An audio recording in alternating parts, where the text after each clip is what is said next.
um, kailangan maintindihan natin at maunawaan natin ano yung bumabalot dun sa simpleng pagsunod. Kung nasusunod natin yung kautusan, kung nasusunod natin yung mga bagay na hinihingi niya, hindi tayo dapat dadanas ng mga bagay na dinadanas natin. Kung ang kautusan ay simpleng 1 to 10 lang, bakit minsan nagagawa natin, minsan hindi? Bakit minsan alam naman natin na mali yung bagay na ginagawa natin pero tinutulak ng katawan natin, no? Minsan ang mabigat, since meron tayong konting aral na nadampot, no, nagagamit natin yung aral. So sa pangatwiran, nagagamit natin yung aral sa pag-justify sa lahat po ng mga bagay na ginagawa natin, no? So, sige po, sisimulan ko lang po yun sa kanina na sinasabi daw na para daw makasunod ka, kailangan mo daw ng takot kay Yahweh. Lagi naman po sinasabi yun, di ba? Siguro po, bago po natin simulan yung mismong kautosan itself, dudugtungan ko lang po yung sinabi kanina na pagkatakot kay Yahweh na sinasabi. Kasi may takot din yung tao noong una pa lang. Ano yung sinasabing isa pang fear na sinasabi? At sinabi ni Moises sa bayan, huwag kayong matakot sapagkat si Yahweh ay naparito upang subukin kayo at upang ang takot sa kanya ay sumainyo. Oh, ba't naging dalawa yung takot na sinabi dito? So, sabihin ko yung unang sinasabing takot dito, yung dala-dala nila. Yung takot na maaaring maka-apekto sa sarili nila versus dun sa takot na mag-i-enable sa'yo para makita mo, maramdaman mo si Yahweh. Siyang bagay na gustong ipagawa sa atin dahil galing tayo dun sa lugar na hindi papunta sa kanya. So yun po, naligaw na tayo ng landas kung saan na tayo lumalakad, saan na tayo pumupunta. So sabihin po, yung pinapakita niya po dito na yung pagbabalik natin, kasi tayo yung lumayo sa kanya, yung nga po yung kanina sinabi, tayo yung umalis, tumakas sa kanya dahil sa mga bagay na sarili nating mga katha, sarili nating mga pag-iisip. Sabihin po, may mga kanya-kanya tayong definition ng sinasabing tama sa atin. Na kung saan lahat ng mga bagay na gusto mo nasusunod. Sabihin, lahat ng mga bagay na naiisip mong gawin, naiisip mong ikilos, malaya kang gawin yun. Pero ang tanong ba, nakalinya ba yun doon sa gusto ni Yahweh ipagawa sa atin habang nabubuhay tayo dito? Ngayon, sabi daw, ngunit pumasok tayo sa kasalanan, marami ring mga bagay na kinamulatan nating taliwas sa mga gusto niya. Iba't ibang tradisyon ng namunga, iba't ibang pamumuhay po tayong nakasama, tradisyon na nakita, kinamulatang paniniwala. So iba't iba yung mga umusbong na mga bagay na pwede makapagpigil para masunod yung sinasabi po kanina ng instruction. Ikamatay nila dahil nga daw po, di ba, sinasabi, ang lumapit sa kanya na marumi ay mamamatay. So sabihin, ayun po yung sinisikap natin na magawa at magampanan na mapaghiwalay natin. Di ba po, kaya may mga kapistahan tayo na inaalis natin yung mga libadura natin. Kasi ngayon, meron tayong tatanggapin ng mabuting libadura. At hindi lang siya basta-basta tatanggalin natin siya at papalitan agad. May proseso, may 7 sabat tayong ginawa na paghahanda, paglilinis, pag-maintain. Hindi kasi siya nakatingin dun sa sinasabi na malinis ka dapat. Hindi siya dun eh. Yung pagsusumikap mo bang punasan yun, pagsusumikap mong araw-araw mong gawin yun. Yun po yung isa kong naunawaan yung kanina lang din po nung naglalakad-lakad kami dito, naalala ko po yung panahon namin na nandito kami sa Cavite, na bakit araw-araw naman namin siyang ginagawa, pero bakit hindi kami nagkakaroon nung pakiramdam na po, ulit yung ginagawa namin. Ewan ko po dun sa mga nakasama ko dito, kung gano'n din yung pakiramdam nila. Parang po kasi yung ginagawa po sa amin dito, bugigising kami, pagtitimpla niya kami kape, kakain, magwawalis, tapos maglilinis ng kotse, tapos magja-jogging sa labas, babalik ulit, tapos mag-aaral, tapos repeat, ganun lang po araw-araw. Pero hindi ko nararamdaman na parang repetitive yung nangyayari. Parang kada araw may bagong nangyayari. May bagong may bago kaming makikita, may bago kaming maunawaan. Pero yung ginagawa namin, paulit-ulit lang. So yun po yung yun yung isang binibigay na kaunawaan niya kapag sinikap mong tumiwala, magkaroon ng pananampalataya sa kanya. Lalong-lalo na po dun sa mga binibigay niya kautosan kasi yun yung unang-una niyang ibinigay sa'yo para makabalik dun sa dati nating pinanggalingan. So, pero, wag sa gawing kaliwa. Saan yun? Yung punong kahoy ng pagkilala ng mabutit masama sa gitna ng halamanan. Okay. Okay, madali naman tandaan. Okay. Klaro naman. Kung yun ang bibilin, no problem, sabi ni Adan. Ito na. Sa pagtatrabaho niya, Adan, tata. Ko, ang magsa, parang... Pero hindi siya nag-aanak ng kapatid. Gandang muli, napagod. Parang naghanap siya ng companionship. Yun. Kung naghanap sila, nung maghanap sila, kasama yung dalawang anghel ni Yahweh. Makinig dito muna, mami magtatanong kayo sa akin. Naghanap sila, kasama yung dalawang anghel ni Yahweh. Wala silang nakita. Saan sila naghanap? Sa hayop? Na binigyan niya ng instruction, na binigyan niya ng pangalan, o sa kauri niya? Sa kauri niyang may dalawang paa, may dalawang kamay, may isang ulo, may dalawang mata, may dalawang magiging. Okay? Si Adan, okay na yun, may makasama ka isa. Kaso sabi niya wala, hindi yan compatible siya. Ang ginawa ng ama, pinatulog siya, hinigisan siya na hindi kawasang hindi, nakatulog, tapos kinuha yung kadyang niya, tapos pinaghilom yung suga. Physical, kinuha yung kadyang niya, tapos ginawang babae. Imagine natin, paano magiging babae yung kadyang? Makinig. Paano magiging babae yung kadyang? Bakit sinabing bakit? Kasi lumalakad tayo ng isang linggo, kailangan natin magpahinga ng isang araw. Para pangalagaan ng katawan natin. Hindi lang ba sa katawan? Ang ating mga internal organs, ang ating mga mata, tainga, ilong, bibig. Alam niyo ba, sobrang gamit ng mga gadget, TV, hinihirapan natin yung ating mga mata. Yung iba baba pa, nagsasalamin na. Migrado na mga mata. Hindi ka muna sa astigmatism. Nakakalimutan tuloy yung pagkain. Hindi problema sa pagkain, pag nakalimutan. Sikmura natin nasanay, kada 6 o 4 na oras, kailangan niya kumain. Sorry, walang kautusan patungkol sa Biblia sa pakikipag-boyfriend o pakikipag-girlfriend. Lilinawin natin kasi usapan natin eh. Bakit yun yung sinasabi ni Daddy? Bakit umahaging siya patungkol dun sa papakiramdaman mo yung babae, papakiramdaman mo yung lalaki, at huwag kang titingin dun sa panglabas na kaanyuhan. Kasi yun yung problema ngayon. Ito muna makinig. Yun yung problema ngayon. Napag-usapan po namin yan tungkol sa bagay na yan.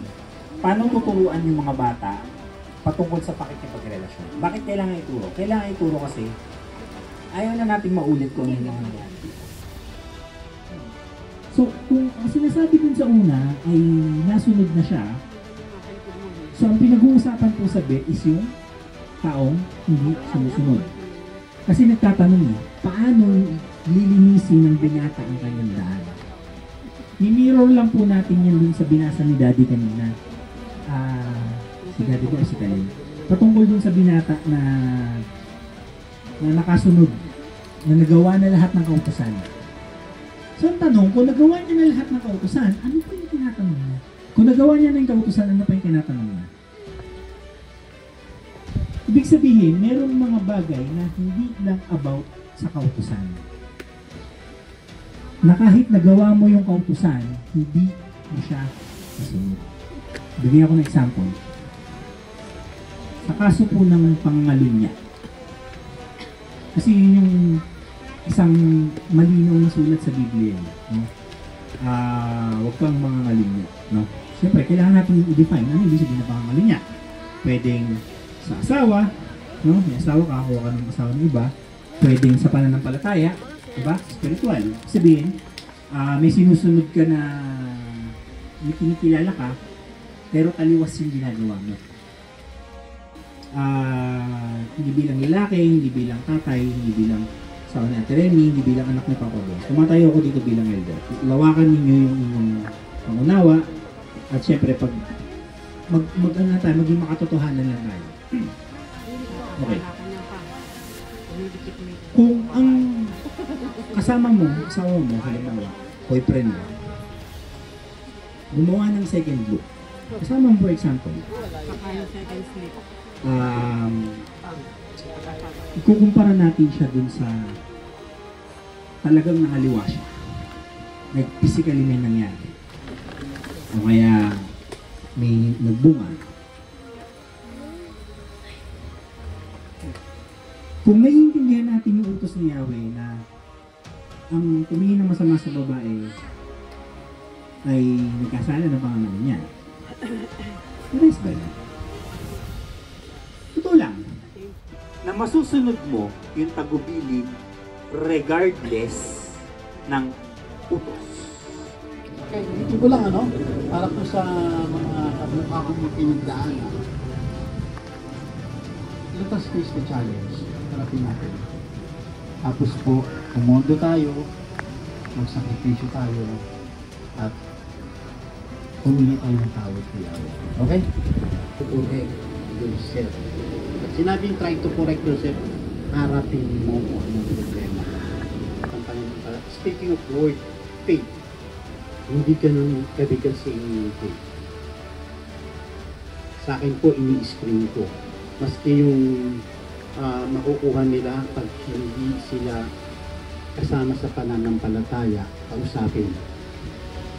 Kausapin. Ang sinabi ko, hindi tablahin. Kausapin. Kausapin, paliwanag, turuan. Tapos kung lahat nun ganun ang ginawa, ganun pa rin, mamili ka. Si Yahweh o yung kasi yun yung tinuro ng magulang, yun yung nakagis na natin. Kaya nga tayo, hindi tayo pare-pareho ng isip eh. Dumating yung tatlo nga eh. Tapos yung isang araw, nag-usap kami.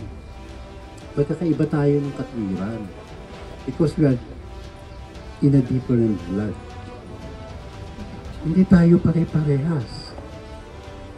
Kung minsan, nangyari ba sa inyo, may kausap ka, tinitingnan mo yung kausap mo, nagsasalita ka, tinitingnan mo siya yung physical niya. Ano ba ito? Yan. Hindi mo alam, nakakasala ka na. Bakit? Inuuri mo na yung kaharap mo. Diba? So, alisin natin yun. Kasi tandaan natin, ang last word si Yahweh pa rin. Ang huling magbibigay ng kapatawaran si Yahweh pa rin. Wala tayong right na magbigay sa kanya ng hatol. Kapatawaran pwede. Pero magbigay ka ng hatol sa kapwa mo, sorry. Hindi po tayo, wala tayong karapatan. Sabi sa utos, remember the Sabbath to keep it holy. Pag sinabing utos, mandatory. Ibig sabihin, walang excuse. Remember, ipinapaalala sa iyo. Hindi yan option para gawin mo. Pag dinala mo, ano pong kautusan doon? Ang kautusan doon, huwag kang gagawa ng anumang gawa. Instruction. Halimbawa lang, ganun ko lang siya nilalatagan, but not exactly ganun. So, ano tagubilin doon? Pag nilalapat ko lang na gano'n, halimbawa, ano yung pwede mong ilagay na tagubilin doon? Tagubilin, nagmumukhang optional para sa tao. Nagmumukhang parang pwede mong gawin o hindi. Yun yung pinapaliwanag nila kanina, na kapag ka sa tagubilin, nagawa mo ba yung tagubilin, pero yung instruction o yung kautusan hindi mo nagawa. May tanong kanina ganun eh. Parang pinagpapalit-palit eh. Hindi po pwede. Sige, lalapat ko na lang sa pinakamababadala para sa mga bata. Sabi ng nanay, hugasan mo yung pinggan ha. Kaso yun lang yung binili eh. So ang ginawa ng anak, normally saan ba nakalagay yung pinggan? Sa lababo, di ba? So ang ginawa ng anak, hinugasan naman. Yun lang ang binilin eh.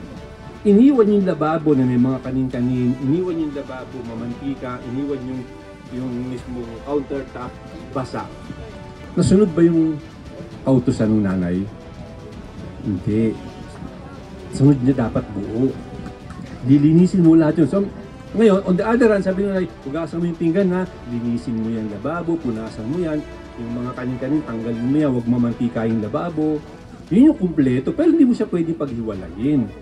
Kaya kasi kanina, inilatag nila Kuya Amber kanina sa kanila, yung mga nauna, nagbumukhang pinag-iwahiwalay, pero iisa lang dapat ang patutunguhan nun. Obedience, pagsunod. Kaya nagkakaroon ng option kung gagawin yung tagubilin o hindi, kasi nga, napaprioritize yung sarili.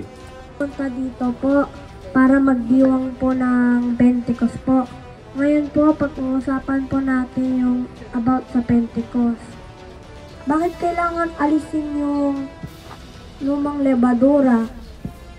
Example, bago kumain, naghugas tayo ng kamay. Yung madudumihan yung pagkain. Kapag kinain natin yung pagkain na madumi, magkakasakit tayo. Ganon din sa Pentecost.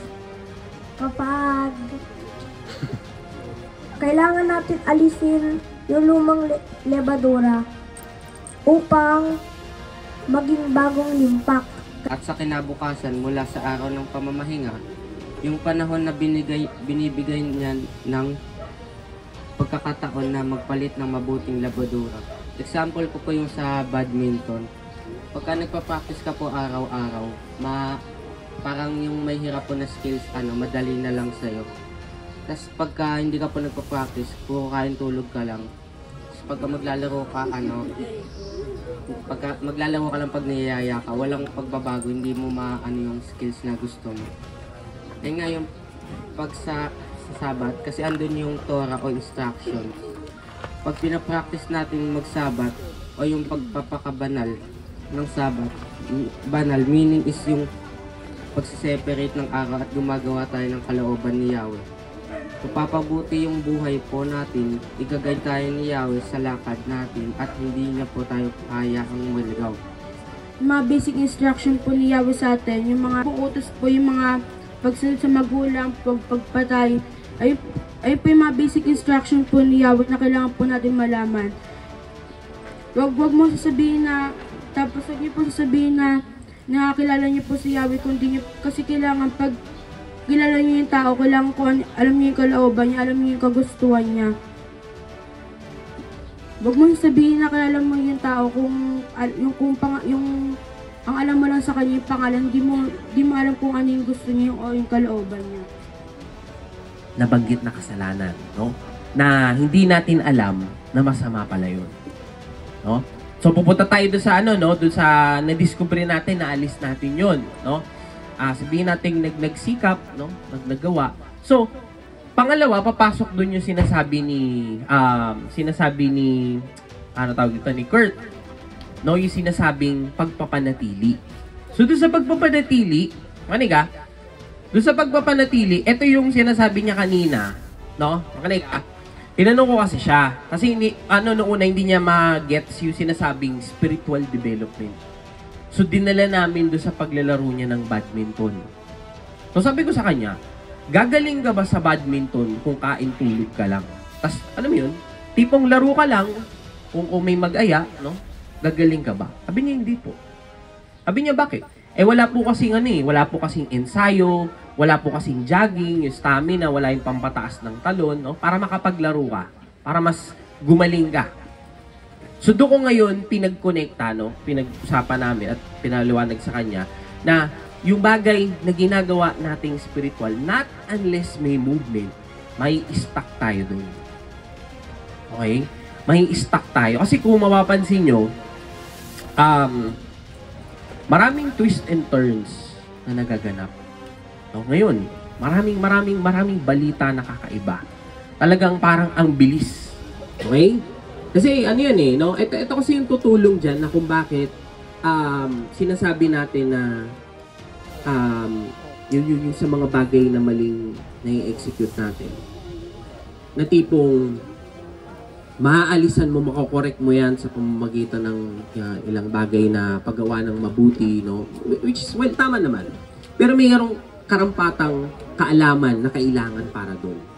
So ngayon, doon papasok yung sinasabi ganina naman ni Keeper, makinig, no? Doon sa relation nung pag-aalis ng libadura, doon sa sinasabing pagtaas, no? Yung panibagong ani, which is, coordinate ko to sa lahat ng magulang, no? Yung sinasabing pag-aayos doon sa mga panganay. Kasi bakit? No? Kalakip nung bagay na yaan. Kasi ganito merong pagtawag na magaganap, no? Tapos sinasabi ni Yahweh na walang pupunta sa harap ko ng walang dala. Okay? Kailangan i-highlight yung mga dark past or yung mga sinasabi natin yung mga madidilim na bagay na nagawa natin previously. Ba't kinakailangan siyang highlight? Kasi kung titingnan natin kanina, babalikan natin yung aral ni Kuya kanina umaral. All things starts with instruction. Sa lahat ng bagay nagsisimula sa instruction. Tama. So, para makita natin yung bagay na gusto natin baguhin sa sarili natin or para masimulan natin kasi hindi natin malalaman o hindi natin masisimulan yung bagay na gusto nating pagbabago sa sarili natin kung hindi natin alam yung instruction. Tama. So, kaya inilatag kanina yung pautusan. Tapos, akot pa dito, inilatag din yung malinaw na aral ng instruction and utos at kautusan. Na nilagyan pa yung, kung ite-translate natin sa wikang Hebreo, yung Torah at Mitzvah. Na kung saan, di ba, mababasa natin yun sa Exodus kung saan bumaba si Yahweh para ibigay sa kanila. Pero bago yun. Sabi ko kanina, bakit kinakailangan i-highlight yung mga bagay na nagawa natin? Kasi, di ba, kung titingnan natin, doon nagsimula yung bagay kung bakit kinakailangan natin ng utos in the first place. May bahid ng pagkakampi-kampi. May bahid ng pride. Di ba? May bahid ng pagtatanim. Hindi maganda. Pag pinabayaan natin, yung pinupunto ni Eman kanina lumabas siya sa maliliit na bagay na ginagawa, hindi mo napansin, pababayaan mo siya. Hindi mo siya i-call out. Ano, bata pa ito. Kailan natin makatama yung mga anak natin? Pero ultimately, lahat po yan magmumula sa sarili natin. Tandaan natin, ang main goal natin pare-pareho gumawa ng mabuti sa kapwa. Yun lagi yung question. Bago ka humakbang, bago ka magdesisyon, bago ka gumawa, tanungin mo muna, mabuti ba itong ginagawa ko? Mabuti ba itong gagawin ko? Mabuti ba itong pipiliin ko? Kasi minsan, hindi natin natatakpan, no? Natatakpan po ng kasinungalingan. Madalas yung mga bagay na ginagawa natin kasi yun yung gusto mo. Ayaw mo aminin na gusto mo yan. Ayaw mo aminin na gusto mong magtimtim ng galit. Ayaw mo aminin na madamot ka. Ayaw mong magbigay. Hindi natin mababago yun kung hindi natin alam yung kasalanan. Humuhurma yan sa harapan mo.